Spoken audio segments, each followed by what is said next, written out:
Muy bien, qué lindos momentos, recordando nuestros tiempos de escuela dominical, de los 4 años a los 15. Yo estuve participando de la escuela dominical. Después de los 15 yo dejé la iglesia, bueno, pues es una historia que en algún otro momento, si hay la oportunidad, la cantaré.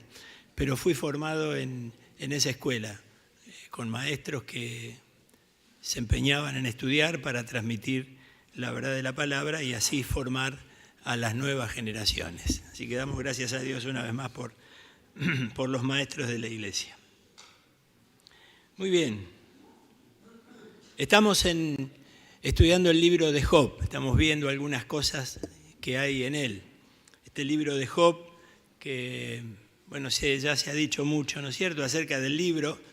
Yo quisiera resaltar algo que luego les explico por qué. El libro de Job está entre los libros poéticos, esa agrupación de libros, ¿no es cierto? Pero también son llamados esos libros sapienciales.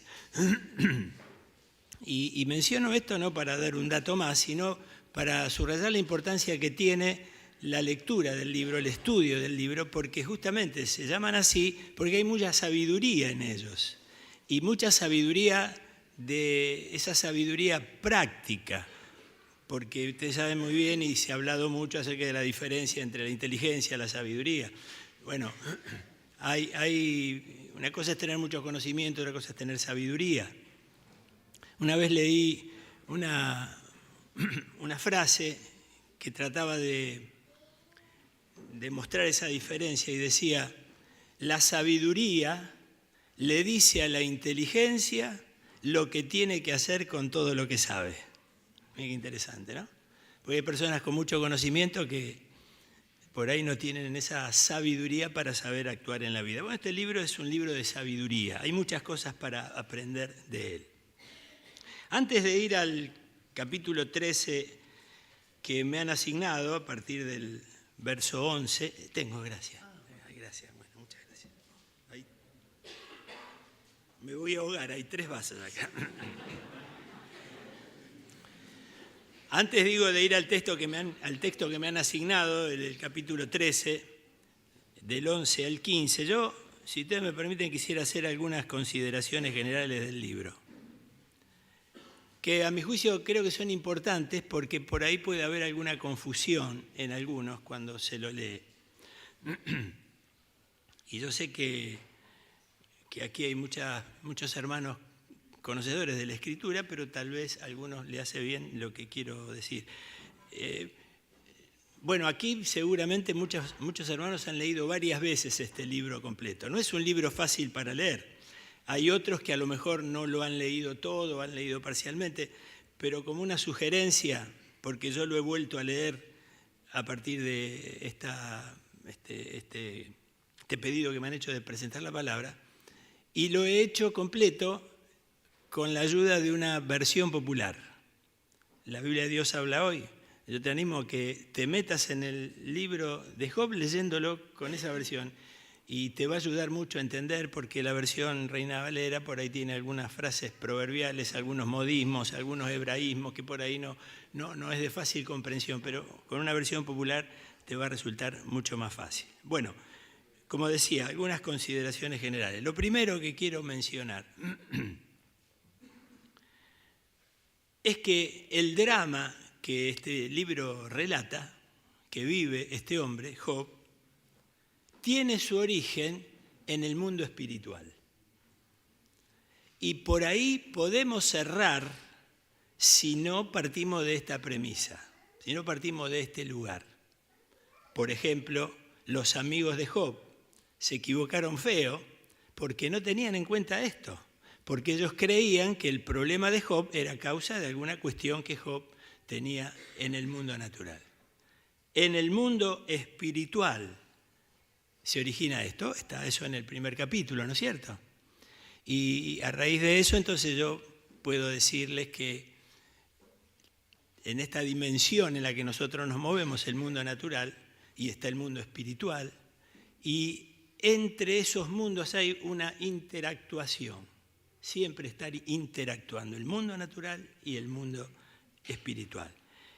Y a veces, si no sabemos discernir la diferencia, podemos cometer errores de interpretación o errores que tienen que ver con entender qué está pasándonos cuando algo nos pasa. ¿Se acuerdan? El apóstol Pablo, escribiendo a los Corintios, dice que el hombre natural no discierne las cosas que son del Espíritu de Dios, porque las cosas del Espíritu de Dios, las cosas del mundo espiritual, se han de discernir espiritualmente, no racionalmente, ¿no es cierto? Entonces, para entender más profundamente el drama que se desarrolla en este libro, tenemos que entender esto. Esto se origina en el mundo espiritual. Es interesante para entender un poco la interactuación de ambos mundos. Por ejemplo, cuando Salomón inaugura el templo, ¿recuerdan?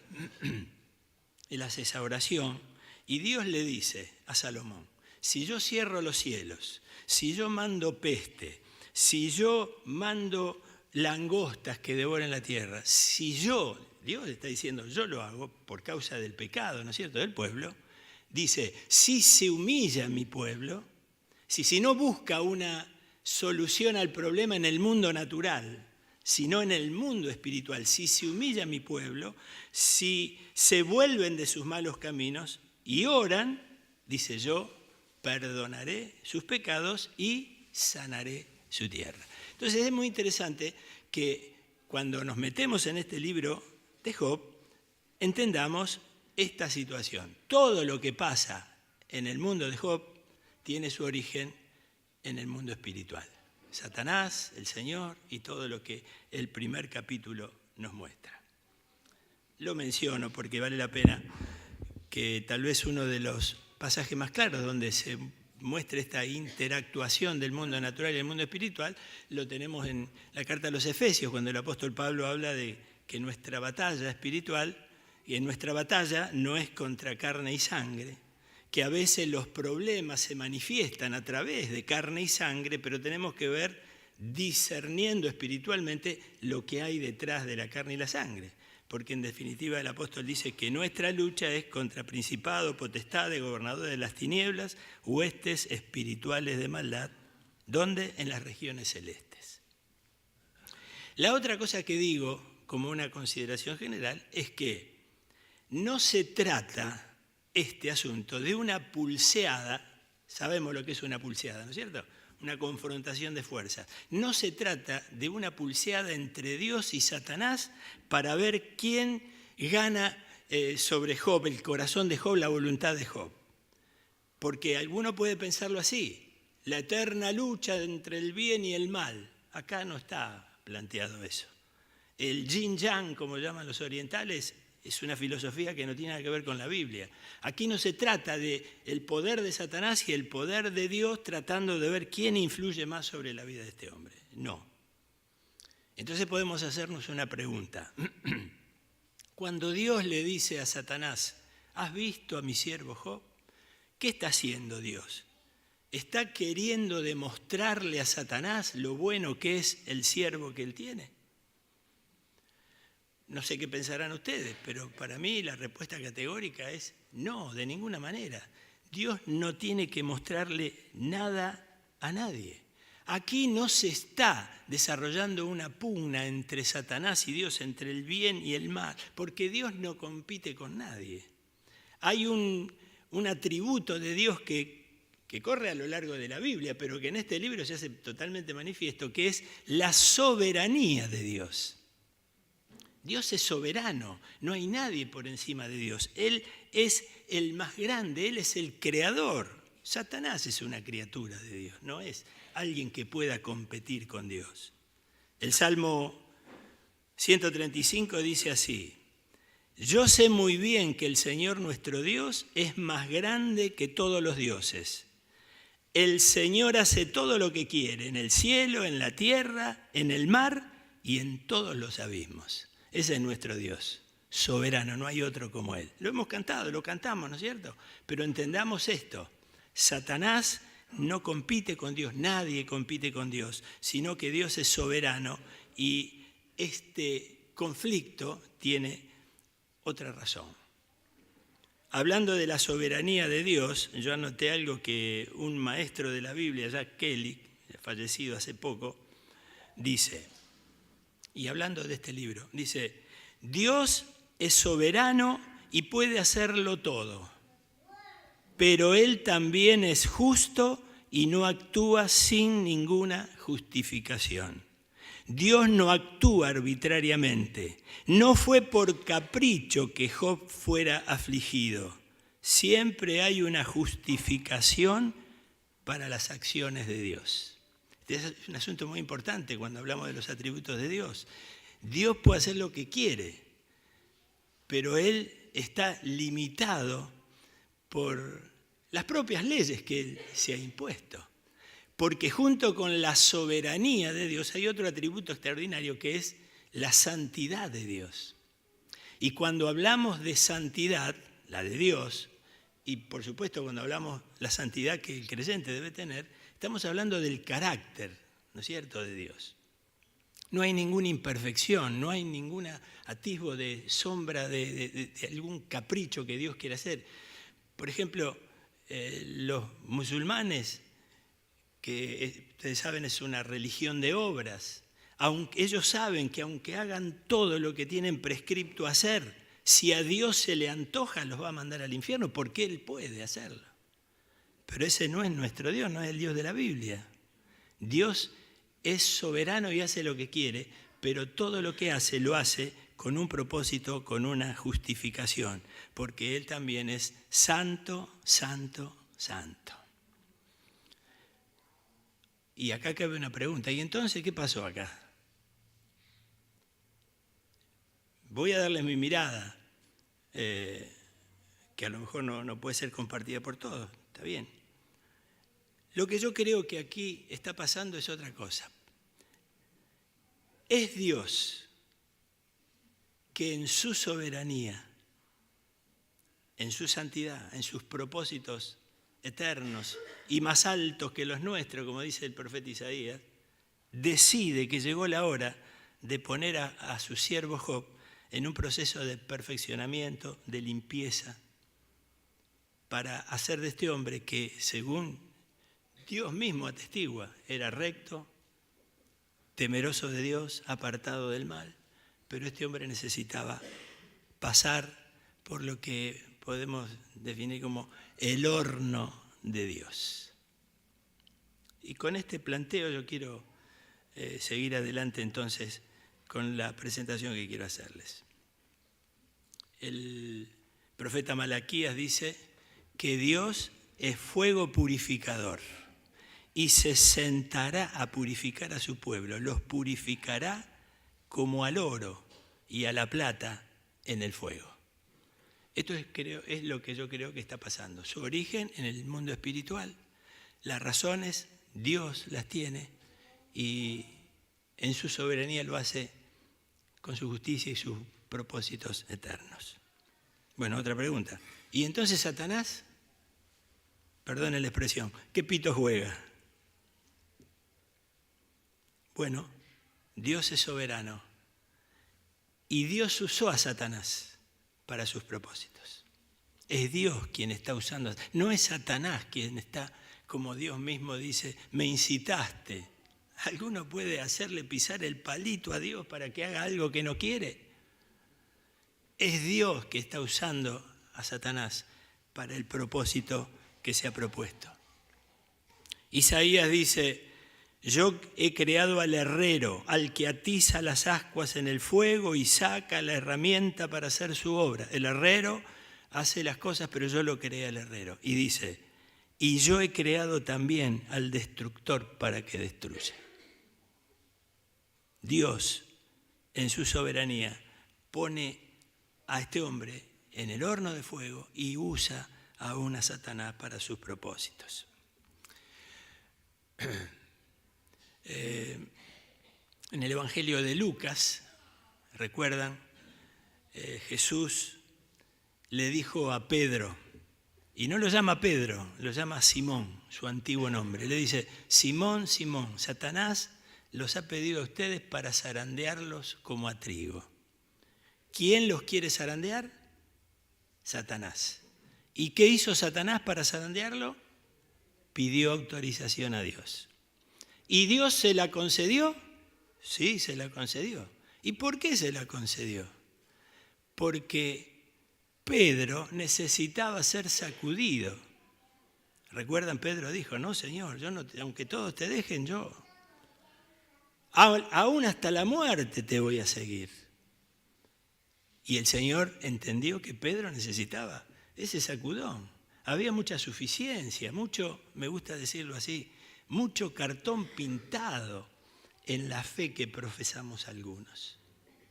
Y Dios quiere la fe genuina, aunque sea chiquita.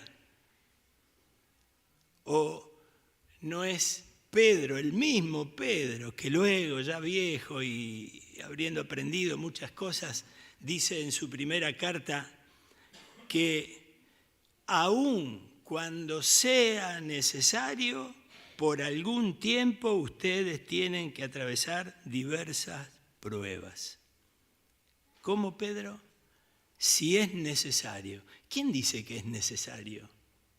¿Quién determina que yo necesite pasar por el horno y que otro no? Es Dios en su soberanía, Dios en su santidad y Dios en su papel de Padre que nos quiere cada día mejor.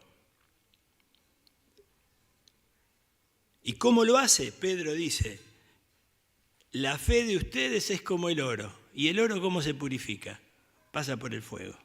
Cuando el oro pasa por el fuego, todo lo que es otro tipo de metal se fuma, se queda. ¿De cuánto es el anillo? 15 quilates, 18 quilates, 24 quilates. ¿Qué determina la calidad del oro? Bueno, el proceso del fuego sobre el material para que quede completamente puro. Y Dios dice, Pedro dice, y la fe de ustedes para Dios es más valiosa que el oro, por eso la va a purificar. El hombre, ¿cómo era? Job, perfecto, íntegro, recto, temeroso de Dios, apartado del mal. Dios dice, agrega un detalle, no hay otro como Job. Tremendo. Entonces, la otra pregunta que le hacemos al texto. Este perfil de este hombre tan impresionante, ¿era Job un hombre sin pecado? ¿Qué dicen ustedes? No. Job era lo mejorcito de su tiempo, pero no era un hombre impecable, sin pecado, no lo era. Y entonces, el problema era, cuando ahora venimos a esta dimensión y nos encontramos con sus tres amigos, que Job está siendo acusado, ahora no por Dios, ahora por sus amigos, de algún pecado puntual. Lo que los amigos están diciendo, porque no tienen el discernimiento de lo espiritual, ellos dicen, no hay forma, a vos te pasa esto porque algo hiciste, no hay manera de entenderlo. Vos estás escondiendo algún pecado de inmoralidad. Vos estás escondiendo algún abuso por el poder que tenés contra alguna persona, te quedaste con la propiedad de alguien. Vos estás haciendo abuso de la gente que trabaja con vos. Algo hiciste, no puede ser que sufras lo que estás sufriendo. Y es de todo eso que Job se está defendiendo. Él no se está defendiendo de decir yo soy un hombre perfecto, impecable, sin pecado. No, Job se está defendiendo de esas acusaciones de sus amigos. Y entonces sí, ahora con ese trasfondo que pusimos, vayamos al texto. Está en el capítulo 13, en el capítulo 13, a partir del verso 11 vamos a leer. En realidad es todo el capítulo que Job usa para defenderse, es uno de los discursos que él usa para defenderse, ¿no es cierto? A esta altura ya han hablado todos sus amigos. Ha hablado Elifaz, ha hablado Bildad y ha hablado Zofar. Todos han hablado. Y él se está defendiendo. El texto que me han asignado, a partir del verso 11, dice así: de cierto su alteza os habría de espantar, y su pavor habría de caer sobre vosotros. Porque le está diciendo que si Dios los examinara a ellos, esto le iba a pasar. Vuestras máximas son refranes de cenizas, y vuestros baluartes son baluartes de lodo. Escuchadme y hablaré. Escuchadme y hablaré yo, y que me venga después lo que viniere. ¿Por qué quitaré yo mi carne con mis dientes y tomaré mi vida en mis manos? He aquí, aunque él me matare, en él esperaré. No obstante, defenderé delante de él mis caminos. Como les dije, la versión popular por ahí nos puede aclarar un poco qué quiere decir él con esto de los dientes y todo lo demás, ¿no? Repito la lectura en la versión Dios habla hoy. La grandeza de Dios los llenará de espanto y de terror. Sus anticuados argumentos son puro polvo. Es como querer defenderse con murallas de barro. Y ahora, cállense que voy a hablar. Páseme lo que me pase. Voy a arriesgar mi vida, voy a jugarme el todo por el todo. Aunque él me mate, me mantendré firme con tal de presentarle mi defensa cara a cara. Acá Job está defendiéndose de sus amigos. Basta, no hablen más, déjenme que ahora voy a hablar yo. Él está de alguna manera reprochándole a sus amigos sus injustas acusaciones, y son verdaderamente injustas. Pero las palabras de sus amigos, las que él no admite, él no está diciendo no tengo pecado, pero dice no admito que ustedes me acusen de eso que me acusan. Y permítanme 2 palabras, en realidad 3 palabras sobre sus amigos. También mucho se ha dicho en estos domingos. Si uno analiza el discurso de cada uno de ellos, va a observar que tiene un esquema muy centrado en el pensamiento que tiene, lo que podríamos llamar pensamientos muy dogmáticos, muy cerrados. Ellos dicen, las cosas son así como yo las digo. Elifaz, por ejemplo, es un dogmático que basa su argumento, según leemos en el capítulo 4, en una experiencia espiritual que él ha tenido. Tuve una visión, se me reveló. ¿Y quién puede contradecir a alguien que te dice Dios me dijo? ¿No es cierto? Y él se apoya en ese argumento y dice las cosas son así porque yo las he recibido en revelación. El otro, Bildad, es un dogmático del tipo de aquel que se apoya en la tradición. Consulta a las generaciones pasadas, aprende de las experiencias de los antiguos. Las cosas se hicieron de la misma manera siempre. Y siempre pasa lo mismo. La experiencia me enseña y me dice cómo son las cosas. Y finalmente el otro, Sofar, es alguien que manifiesta conocer todo de Dios. Cómo Dios piensa, cómo Dios obra, cómo Dios hace.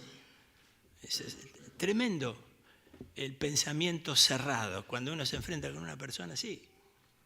Y no estoy hablando, mis hermanos, de la divinidad de Cristo, la personalidad del Espíritu Santo. Estoy hablando de aquellos dogmas que son esenciales de la fe. No estoy hablando de eso. Estoy hablando de posturas, a veces hasta posturas personales, denominacionales, tradiciones, que las defendemos como si fueran verdad revelada. Y nos volvemos, como estos hombres, casi hasta crueles. Bueno, la historia muestra cuántas crueldades se han hecho en nombre de la religión a lo largo de la historia. Estos se han vuelto crueles. El domingo pasado, Oscar nos llamaba la atención a uno de sus amigos que mientras Job está velando, todavía está haciendo luto por sus hijos, le dice, tus hijos pecaron, por eso Dios lo mató. ¿Se imagina usted crueldad mayor? Falta de empatía con aquel que sufre. Y Job se defiende. Bueno, los discursos de Job también son interesantes para leer, ¿no es cierto? Mírenme cara a cara, díganme si miento, retiren lo dicho, no sean injustos, reconozcan que tengo razón. Ustedes cubren la verdad con sus mentiras, son médicos que a nadie curan. Si al menos guardaran ustedes silencio, podrían pasar por personas sabias. Pero Job, en este texto que hemos leído, va un paso más allá de defenderse con sus amigos, porque en el pensamiento de Job, él también tiene casi por cierto que Dios se está equivocando con él, con lo que le está haciendo pasar. Por eso él dice, voy a arriesgar mi vida, voy a jugarme el todo por el todo, aunque él me mate, me voy a presentar delante de él y presentaré mi defensa cara a cara. Y es aquí en donde yo quisiera en esta mañana acentuar el asunto. Porque lo que Job quiere hacer ahora, después de haberse defendido de sus amigos y no ha aceptado los argumentos de sus amigos, él está queriendo presentarse delante de Dios para defenderse. Él quiere, dice, designar a un árbitro entre Dios y yo. ¿Se imaginan usted lo que está diciendo este hombre? Un árbitro. Alguien que sea superior a Dios para que arbitre, para que ponga las cosas en su lugar, porque Dios se está equivocando conmigo. Él está consciente de que se va a presentar delante de Dios y corre un riesgo tremendo. Él sabe del poder, de la santidad, de la majestad de Dios, pero no importa. Yo voy a arriesgar mi vida. Páseme lo que me pase. Voy a presentarme delante de él y presentaré mi defensa.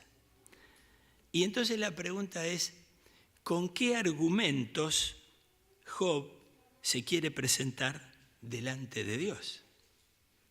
La figura es de un tribunal, ¿no es cierto? Quiere presentar su causa. Yo he ido pocas veces a tribunales, no es un paseo que le recomiendo a nadie, pero cuando uno va a tribunales se da cuenta enseguida quién es la gente común y quiénes son los abogados. Acá tenemos uno, pero hoy no vino vestido de abogado. El abogado, bueno, saquito, corbata, bueno, no sé ahora si es tanto, pero hay algo que distingue al abogado. Siempre va a ir cargado con un manojo de carpetas. Algunos hasta llevan un carrito con las carpetas. ¿Qué llevan allí? Bueno, los legajos, las pruebas, los escritos que van a presentar. Y entonces con esta idea vemos a Job que quiere presentarse cara a cara con el Señor para defender su causa. ¿Y con qué? ¿Cuáles son las carpetas que lleva Job para presentar su alegato delante de Dios? Bueno, hay que leer, y esto se los recomiendo, los capítulos 29, 30 y 31, y uno va a descubrir muchas cosas de la vida de Job que si no lo analiza detenidamente se las va a pasar por alto. Esos capítulos nos muestran cómo se veía Job a sí mismo y cómo era su vida a causa de las obras, buenas obras que él hacía. Cómo él tenía buenas obras, cómo se veía el concepto que tenía él del mismo y cómo veía él a las demás personas. Interesante leer esos 3 capítulos. Yo voy a mencionar cosas, nomás no tenemos tiempo. Dice él, me vestía de justicia y ella me cubría. Como manto y diadema era mi rectitud. Yo alimenté al huérfano, fui padre para ellos. Yo defendí el derecho de la viuda. Yo atendí el reclamo de mis siervos. Yo fui justo con ellos. Yo albergué al extranjero. Yo consolé a los que lloraban. Yo no miré a la mujer ajena. Yo no adoré al sol ni a la luna. Yo. Ahora estoy así, pero la gente, cuando yo llegaba, los ancianos se paraban, los jóvenes se enmudecían, se escondían, me daban la silla, que era la principal para que yo estuviera en juicio.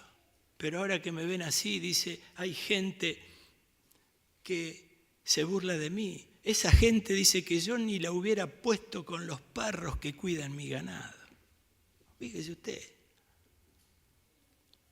Un hombre sin pecado, pero un hombre con mucha suficiencia, con un alto concepto de sí mismo. Así era Job. No estoy bajándole el precio a Job, mi hermano, pero tampoco hagamos culto de la personalidad de alguien que no lo merece. El único que merece culto es el Señor. Yo le contaría el número de mis pasos y como príncipe me presentaría delante de Dios. Que Dios me pese en balanza justa y se convencerá de mi inocencia. Con todas esas carpetas, Job quiere ir delante de Dios y presentarse y defenderse. Y demostrar, porque esto es lo más grave, ¿no? Demostrar que Dios es injusto con él, porque no hay razón para que le pase lo que le pase. Entonces acá hacemos un alto y utilicémonos para entender algunas cosas que tienen que ver con las buenas obras, con los argumentos. El profeta Isaías, ¿se acuerdan? Dice que todas nuestras buenas obras, lo mejor que se nos puede ocurrir hacer, lo más abnegado a nivel humano, dice, todas nuestras buenas obras son como, seguro que lo sabes, como trapo de inmundicia. Cuando el apóstol Pablo habla de la salvación, ¿qué dice? No es, ¿cómo es? No es por obra, ¿por qué? Para que nadie se gloríe. No hay una participación mínima en tu salvación. Lo único es la fe en la obra de Cristo. Nada que pudiéramos hacer. ¿Pero por qué? Para que nadie se gloríe, porque está en nosotros esa condición, en nuestra naturaleza. El apóstol Pablo dice, yo tuve una experiencia espiritual, el tercer cielo, vi cosas, escuché cosas, pero dice, para que no me envanecieran las visiones que tuve. Me fue dado un mensajero de Satanás que me abofeté, para que no me envaneciera. Estamos hablando de Pablo, ¿eh? Por eso Pablo también dice que nadie debe tener más, ¿cómo es? Nadie debe tener más alto concepto de sí mismo que tenés que tener un concepto de vos mismo. Tenemos que tener un... No podemos decir, no, yo soy el último, la última porquería de la iglesia. No, cada uno sabe, lo que tiene, lo que puede. Es el concepto que debe tener. Pero dice, piense de sí mismo con cordura.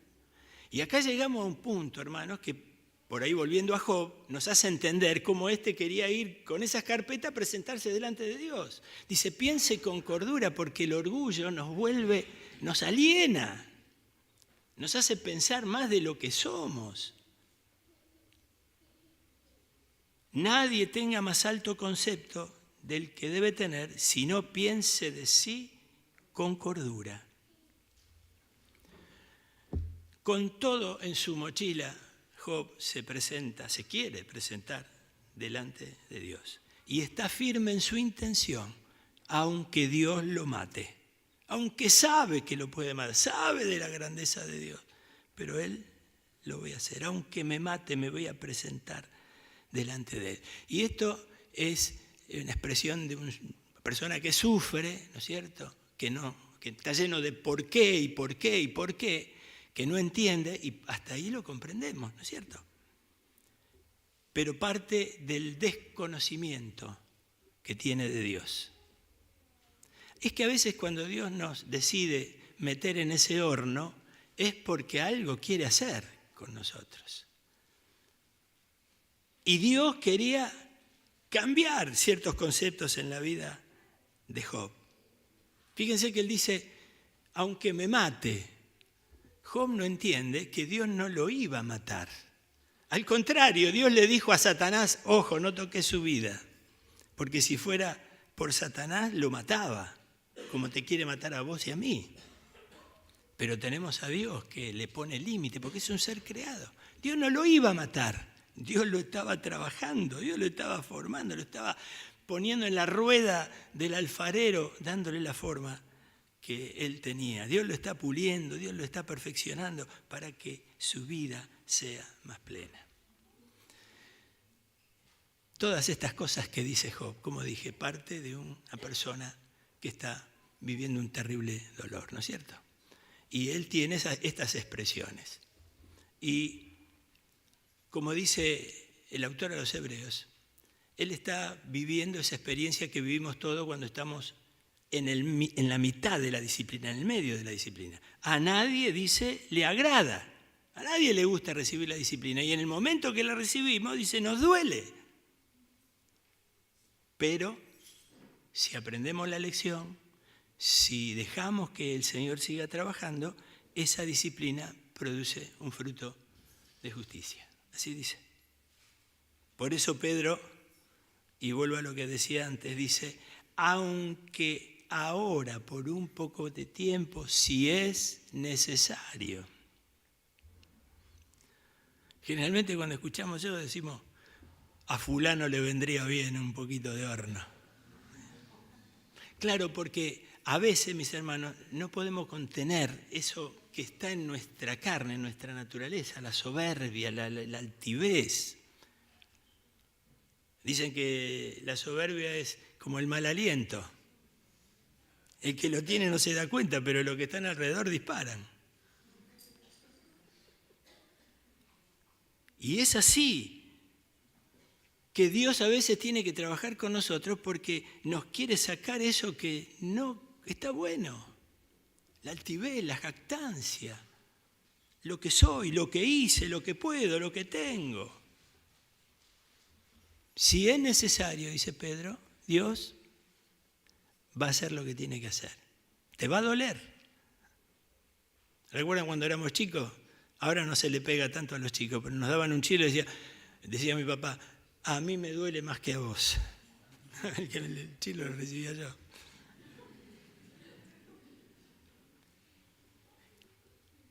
Dios lo va a hacer.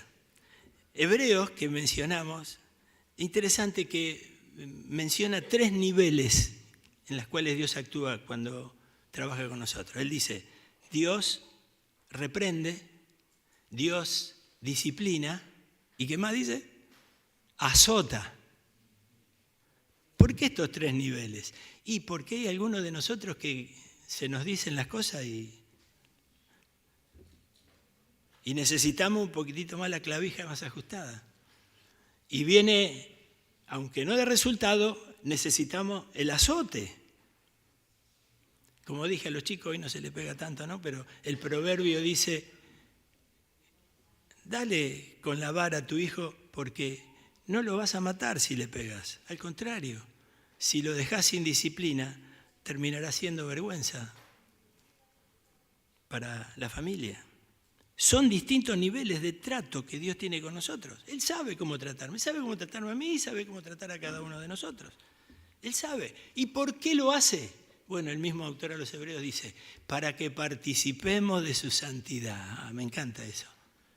Para que participemos de su carácter, para que seamos adiestrados en participar de lo que es Dios. Porque en definitiva, lo que el Señor está haciendo es tratando de que la vida de Cristo sea formada en nosotros, el carácter de Cristo.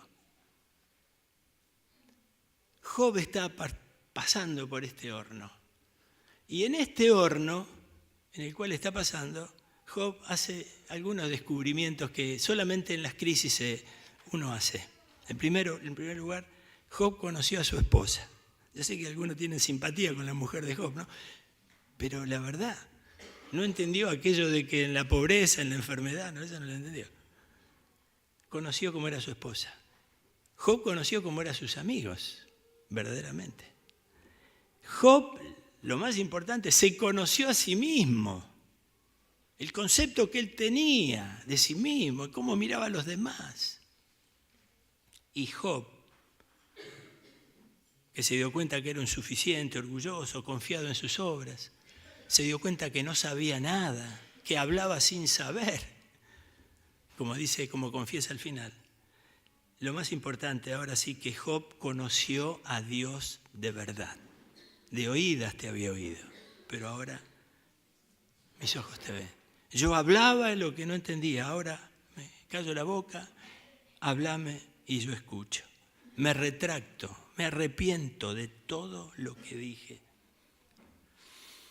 Bueno, como para darle un cierre, ya la hora se nos fue. Dios trabaja como Él quiere, como soberano.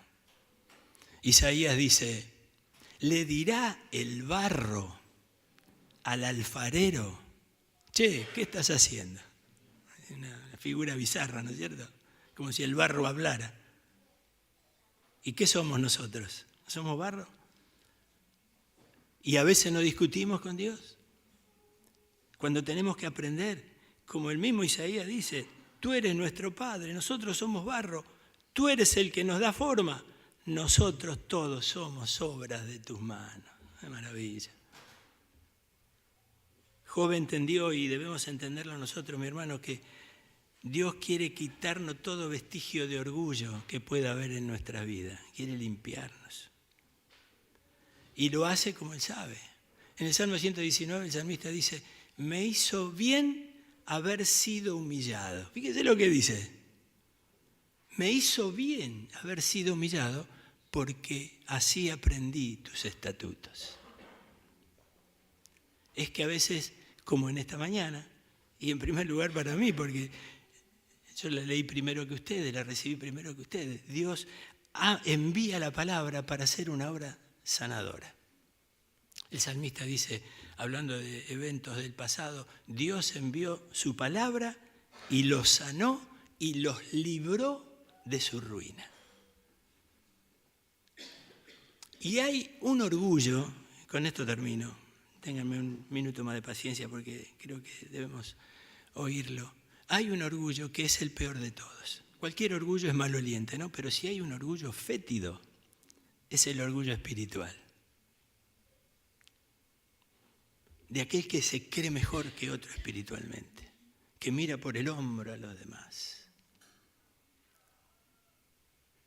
Yo te doy gracias porque no soy como los otros hombres, ladrones, injustos, adúlteros, ni aun como este publicano. Yo ayuno, yo diezmo, orgullo espiritual. Y Pablo, que tiene que tener un mensajero de Satanás para que no se envanezca, dice, si lo que tienes te lo dio Dios, ¿por qué te jactas como si lo hubieras adquirido por tu propia cuenta? Si el don que tenés de enseñar, si el don que tenés de predicar, si el don que tenés de servir, si el don que tenés de tocar un instrumento, de dirigir la alabanza, te lo dio Dios. ¿De dónde sacaste el orgullo? El envanecimiento.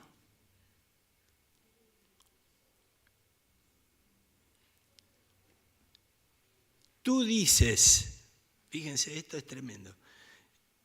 El pastor de la iglesia de la Odisea, Dios le dice, Jesús le dice, tú dices. ¿Qué dice él?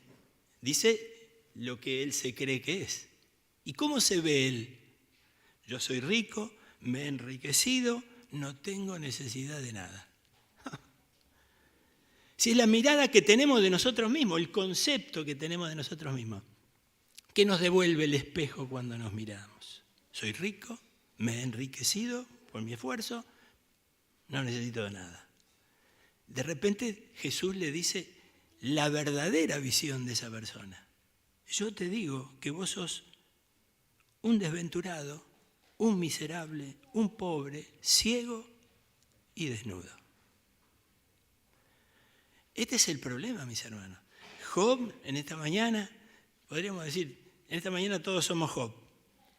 Nos muestra algunas cosas que tienen que ver con nuestra vida cotidiana. No vinimos acá a conocer más del libro de Job. Sí, claro que sí, pero es un libro sapiencial. Recojamos la sabiduría práctica que él tiene y apliquémosla a nuestra vida. Dios, mi hermano, mi hermana, es experto en quitarnos todo lo que nos sobra. Y Él lo va a hacer. No porque es caprichoso y va a mostrar, yo soy más fuerte que vos y vas a ver cómo te humillo. No. Dios es Padre. Y Él quiere que participes de su santidad, que seamos mejores, quiere instrumentos adecuados. Por eso Job, que era una buena persona, terminó siendo mucho mejor. Mucho mejor en su carácter, mucho mejor en su conocimiento de Dios y en su relación con Él. Y eso es lo que Dios quiere hacer con cada uno de nosotros. Les invito a que hagamos una oración.